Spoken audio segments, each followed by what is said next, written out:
حدیث مبارک ہے کہ جو شخص گھر کے اخراجات اور غربت کے خوف سے شادی نہ کرے گا تو وہ ہم میں سے نہیں، کیونکہ کل بھی ہم نے سورہ بقرہ میں پڑھا تھا جس میں ارشاد ربانی ہو رہا تھا کہ اللہ تعالیٰ فرما رہے تھے کہ ہمارا رزق کسی خاص کے ساتھ نہیں، میرے ثمرات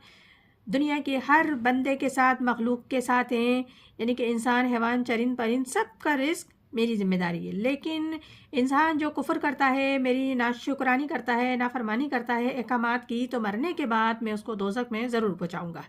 اور وہ بہت بری جگہ ہے۔ آگے ارشاد ربانی ہے وَإِذْ يَرْفَعُ إِبْرَاهِيمُ الْقَوَاعِدَ مِنَ الْبَيْتِ إِسْمَاعِيلَ رَبَّنَا تَقَبَّلْ مِنَّكَ أَنْتَ السَّمِيعُ الْعَلِيمُ۔ اور یاد کرو جب اٹھاتے تھے ابراہیم علیہ السلام بنیاد خانہ کعبہ کی اور اسماعیل